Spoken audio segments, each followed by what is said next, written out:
today in Rich in Relationship. We're going to talk about the subtle, often unnoticed ways couples grow apart over time. The unconscious mind plays a significant role in this slow drift, keeping you stuck in old patterns. We can become really intentional. I'm going to say that again. We kind of need to move away sometimes so that we can get closer together.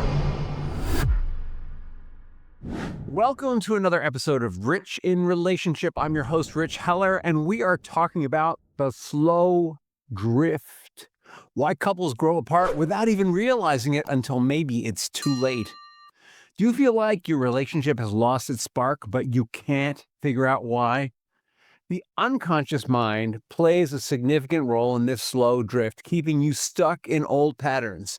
But with awareness, intentionality, and small actions, you can interrupt this process. You can retrain your unconscious mind to get back on point. But you got to be in the game, folks. Your unconscious mind is your autopilot. And because it's your autopilot, to some extent, it's your relationship's autopilot. It keeps things steady, and it does it completely under the surface. Let's just talk a little about the unconscious mind for a second. We are 80 or 90% unconscious mind, depending on who you talk to. And the purpose of the unconscious mind is to keep us safe, is to keep us happy, is to keep us evolving and growing in theory. The purpose of the unconscious mind is to make sure our heartbeats are that we keep breathing, that when we drive, we do it without thinking, that when we walk, we don't need to think about it. The unconscious mind guides us through social situations, often without our conscious mind really thinking about it. It allows our conscious mind to dance in social situations while our unconscious mind reads cues and makes quick decisions without us even being completely aware of it, on some level aware of it, because after all, it's your unconscious mind. And your conscious mind can't be completely aware of it. If your conscious mind were trying to get your heart beating, keep you breathing, keep you standing, keep you walking, keep you looking, paying attention to the 2 million bytes of information that are coming in, and make a decision and a strategy about how to handle them all at once, it would be completely overwhelmed. That's the unconscious mind fills that gap. The problem is our unconscious mind can get stuck in old emotions. Our unconscious mind can get stuck in old assumptions or beliefs. Our unconscious mind, to some extent, wants to maintain status quo because status quo feels safe. It's this odd thing where we want to change and grow, right? We have something we're reaching for, but at the same time, change means changing the way we do things and is a threat to the status quo.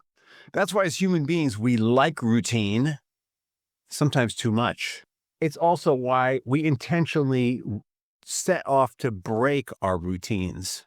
So what the hell does this have to do with disconnection in your marriage? Well, let's roll it back to day one. Before you got married, probably, there was an in-love phase.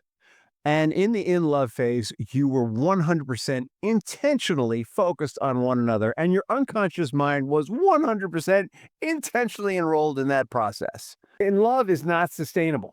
It's a great emotion. It's a great stage in relationship development. It's a great jumping off point in relationship development. It is not sustainable. You cannot get from where you are as a couple to being 120 years old with great-grandchildren, let's say. I'm just living in a fantasy world. All right, 95, whatever, with grandchildren. You can't get from here to there and stay in love because it takes so much energy and so much focus on one another. If you stayed in the in-love phase, you'd lose your job. If you stayed in the in-love phase, you would not be able to focus on your children. If you stayed in the in-love phase, in the way we romanticize and talk about it, you just wouldn't have enough conscious attention for other things. And your unconscious mind would start dropping the ball in other areas of your life. So in love lasts 2 to 3 years on average. It's different for each person in the marriage. One person drops out of it before the other. Life gets real. We talk about this a lot here, life getting real. Kids, new routines. When kids come, you have new routines. When kids come, you have new demands. When kids come, you have the need to generate more income. You, by definition, have to be focused on more than in love, right? And you actually make a choice, both of you. You choose that you're going to focus on that kid. And by focusing on that kid, your relationship comes apart a little. Yeah, you have the shared focus of the child, but in the beginning, the shared focus was each other. Then it becomes the child and how to support the child, and the each other part becomes smaller. In your unconscious mind, and there's a drift that happens there. In order to support the child or children, in some cases, we need to work more. We focus more on our individual work experience, generating the things that are needed to support a child. Food, shelter, comfort, maybe more space. Our unconscious mind gets more engaged in that. Relationship drifts apart a little further. The unconscious mind actually gets used to the idea of the relationship drifting because we've made some semi-conscious decisions about prioritization. We've told our unconscious mind, the most important thing right now is that we eat. The most important thing is the child has clothes. The most important thing is we get some sleep. The most important thing is we have shelter. The most important thing is, oh my God, we need a new dishwasher. The most important thing is, holy cow, we need a new place to live. There's not enough room for us. The most important thing is, and the relationship becomes lower and lower on the priority list. The unconscious mind is all about repetition. It loves to systemize so that things can be managed consistently. And over time, let's say the first 3 years of a child's life, the drift becomes greater and greater. While that's going on, there's the emotional side of each individual. Emotionally, each individual in the marriage goes from in love, where their needs, they're firing all 5 love languages at each other all the time at in love. 5 love languages, quick reminder: touch, quality time, words of affirmation, gifts, acts of service. In the in love phase, both people are firing all 5 love languages at each other nonstop. Child is born, the child becomes the central focus of attention. You're lucky if you're firing one love language at each other while this is going on. Child hits 3 and starts going to school. You're now in a pattern of not really focusing on each other. And so your unconscious mind just continues the pattern that you've set up for it, but your needs are not being met. When a couple stops expressing love in the way that the partner can receive it, when one partner stops expressing love in the way that the other partner can receive it, the other partner starts to feel unloved, and vice versa. When we're focusing on children, maybe I'm buying gifts for my wife, but she really likes words of affirmation. Maybe my wife is touching me, thinking that I want, to be touched all the time, but really what I'm looking for is quality time. We're both trying to express affection in ways that used to work, but minus a lot of the other ways that used to work. We're using one language, maybe 2 love languages instead of all 5. And not only that, but if we're not speaking our partner's primary love language, we're missing each other. And what happens when we feel unloved? What happens when you feel unloved? Duh, you feel hurt. What happens when you feel hurt? You get sad, you get fearful, and eventually you get hostile and blaming. So now the unconscious mind is on guard. Its needs are not being met. It's the love language that helps it feel built up is not being spoken. What is being spoken to you looks like hostility, even if it isn't. Sometimes it is. And you start reacting with hostility. And so the unconscious mind starts building up, it starts pulling up programs for defense. It starts pulling up programs for wariness. It starts pulling up, it goes on autopilot, right? Oh my God, this is not a loving relationship. This reminds me of what it felt like when my sister attacked me, when my brother attacked me, when my mom attacked me, when my father attacked me, when, the nanny attacked me, whatever. And slowly but surely, the unconscious mind starts bringing up old strategies that used to work in other environments because it identifies this as something like that. Very often it's not like that. Sometimes it is. Truthfully, sometimes people pick one another because their unconscious minds recognize that they need to heal that old thing from the past. And they recognize that together they're going to trigger it, and they feel safe enough to heal it when they're in love. But then kids 3 years old, 5 years old, they don't feel safe enough anymore. And now they're just triggering each other and attacking each other. All right. So the unconscious mind becomes, it feels like the enemy. It feels like every time you reach out to your partner, they slap it away because they see it as attack. And it's because your unconscious mind is doing it in a way that it is familiar to it, but looks threatening to the other person's unconscious mind. That's the dance that's going on, and vice versa. All right. So you go from this thing of when you were in love, being consciously and unconsciously totally focused on each other, expressing love languages in all 5 love languages, expressing love in all 5 love languages, to a few years later, so you're speaking one language to each other, one that the other one isn't really receiving, and vice versa. And you're both hurt, you're both triggered, and then your unconscious minds just start doing this negative dance. And a lot of this has to do with the limbic system that we talked about in the last episode. A lot of this has to do with different parts of our brain. It's a dance between our unconscious mind and the brain, which stores all this good stuff, and the parts of the brain that are dancing together. All of a sudden, you find that you're married to your abusive mom, you're married to your abusive father, or whatever, and you go, oh my God, who the hell are you? Yeah. How did you become my mom? How did you become my dad? Yeah, that's all unconscious stuff. And there's some question as to whether they're really acting like that person or not. It doesn't matter. Your experience is that. All right, so all this is going on. Your unconscious mind's a little overwhelmed. It defaults to survival mode, keeping you busy and distracted. Maybe you work your ass off. Maybe you parent your ass off. Maybe you're escaping into shopping, pornography, social media. You're looking for some kind of gratification. Just your unconscious mind gets it that your limbic system loves, actually it's backwards. Your unconscious mind starts to look for gratification in the areas where it feels like it's not getting it. If you don't feel like you're getting enough sex, maybe you start looking at pornography. If you don't feel like you're getting enough love, maybe you start shopping. Maybe you start living vicariously through your children, who knows?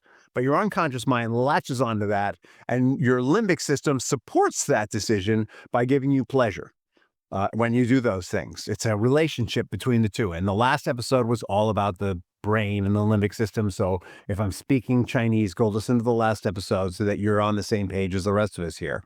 Screens and overscheduling, these create unconscious barriers to emotional connection. Oh, no, baby, I can't. I got to go to work. Oh, no, honey, I got to get the kids to school.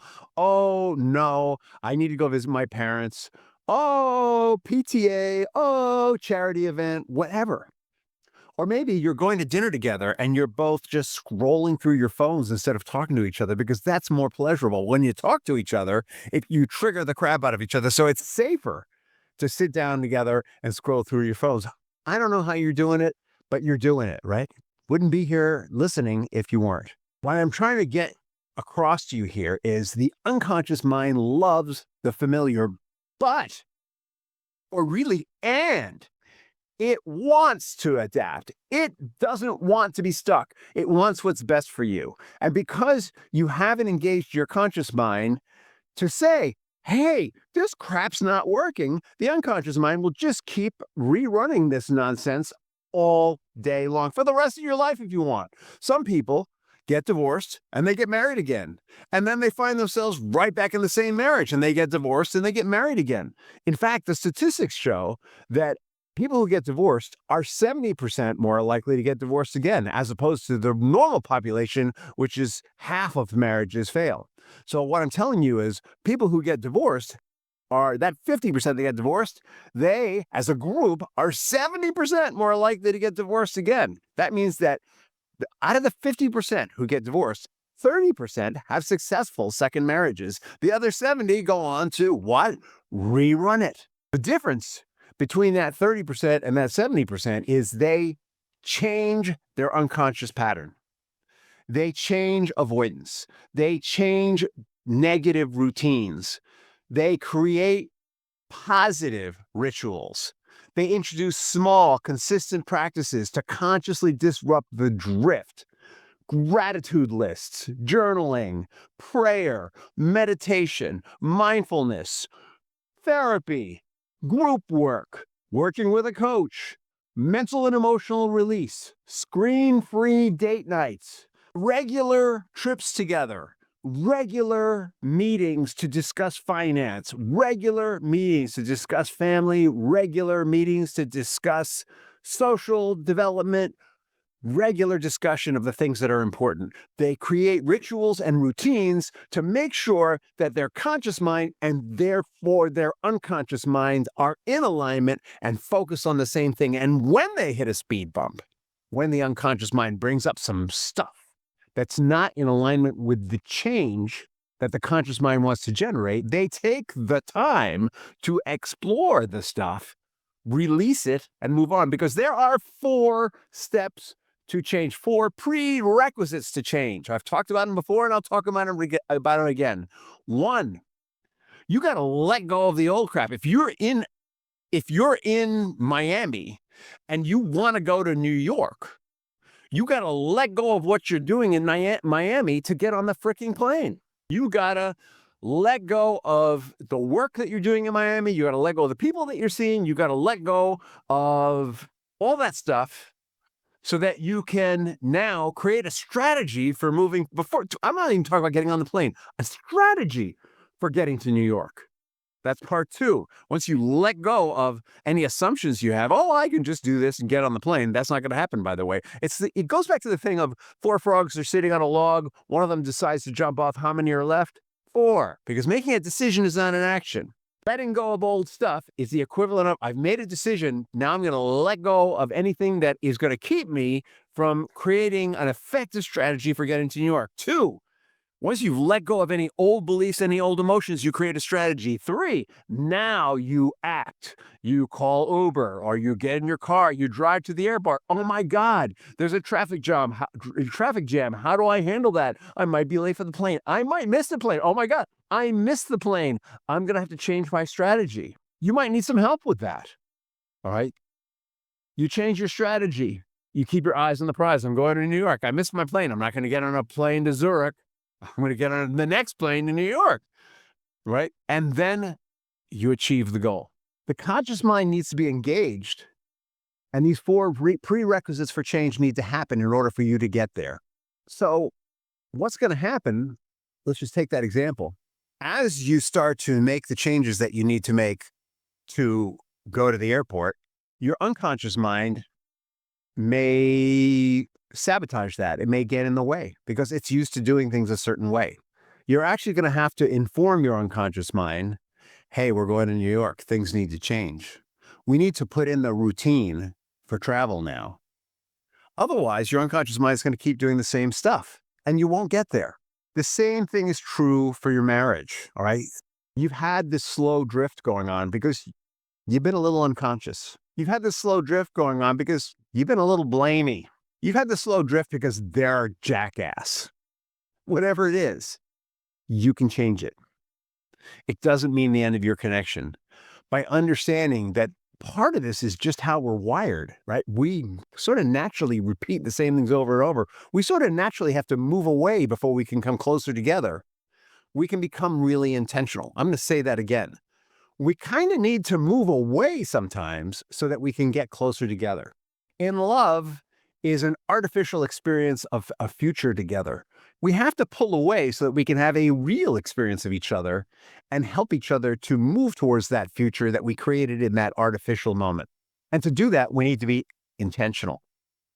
To do that, we need to be consciously engaged in the process, consciously engaged in reconnecting, consciously engaged in the next steps. If you're not sure what your next step is, visit Rich in Relationship. We've got a ton of tools and resources there. www.richinrelationship.com is just like the podcast name, only no spaces.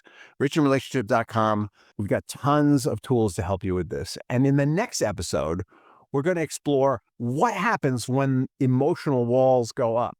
Are we protecting ourselves or are we blocking love? Stay tuned. Have an awesome day and an amazing tomorrow. Thank you for tuning in.